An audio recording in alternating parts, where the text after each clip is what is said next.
Also with Powcast Sports with Sir Quinito Henson. Powcast Sports. Quinito Henson here at the Ultimate Boxing Super Series media launch. Sir, what do you think about the UBS event? Magandang idea to ni Jerry Penalosa. I think it's great for Philippine boxing. Mabibigyan ng pagkakataon yung mga hindi masyadong nabibigyan pa ng chance to be able to display their wares. Ito, before a big national audience on free TV, you get a chance to watch these fighters and give them also the opportunity to show what they've done. How big is this for the boxers, this opportunity? I think malaking bagay ito, no? Because unang-una, si two-time world champion Jerry Penalosa ang nagbibigay sa kanila ng break. And with Jerry's connections with the international boxing organizations, I think anyone who's able to show that they have the potential to become a world beater and a world champion will be given the break by Jerry.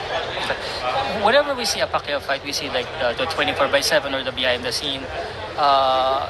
Ito makakita natin yung mga behind the scene. How big is this for the fans na makikita nila yung mga nangyayari sa loob?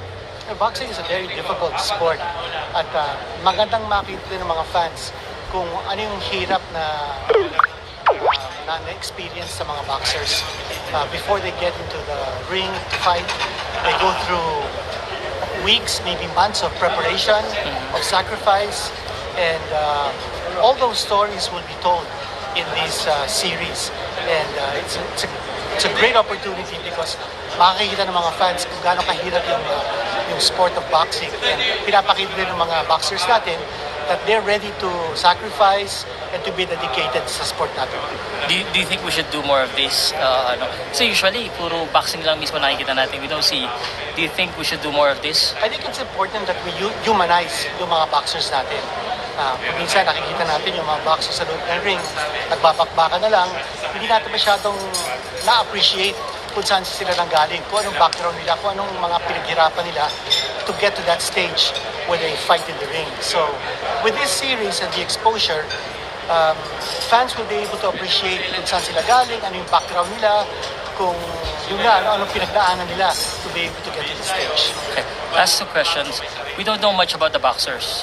Maybe I should ask you, what would it take, because we're trying to look for the next boxing superstar, what type of traits or skills or anong persona nitong next boxing superstar na dapat? Hindi natin pa malaman kung the basics are well-grounded with these fighters because a rule of eligibility sa series na is that fighters must not have fought more than 10 fights. So they're very young, they're very raw, rather inexperienced. Ang titingnan natin dito kung meron silang potential. If they don't have the basics, at least we want to see some kind of ability, some kind of potential to be able to harness their resources and become stronger. You also want to see whether the fighters have heart. Yan ay hindi nakikita natin sa gym. Hindi ginagawa yan sa gym. No? That's something that's inborn. No? Whether you have heart, whether you have the mental toughness. Yun, titingnan natin yun. So, maybe we'll go 50-50 with basics. Kung hindi masyadong malakas yung basic o yung mga fundamentals ng boxer, maybe we won't give them a high grade for that. But if they show some potential to be able to get better in terms of basics, okay din yun. That will be put under consideration. But yung mental toughness, yung puso na sinasabi natin, yun, makikita natin sa mga laban nito. Okay. Follow-up question on that. Siyempre, karamihan ng mga skills na binanggit mo, sir, during the fights. Do you think factor dito yung charisma because of the behind the scene? Well, charisma, personality, all of that, no?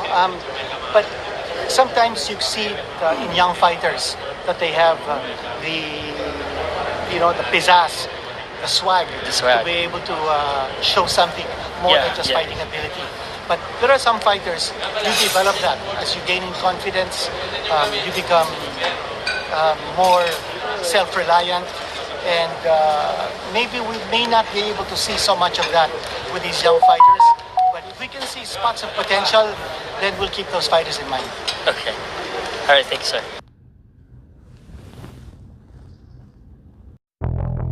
Powcast Sports.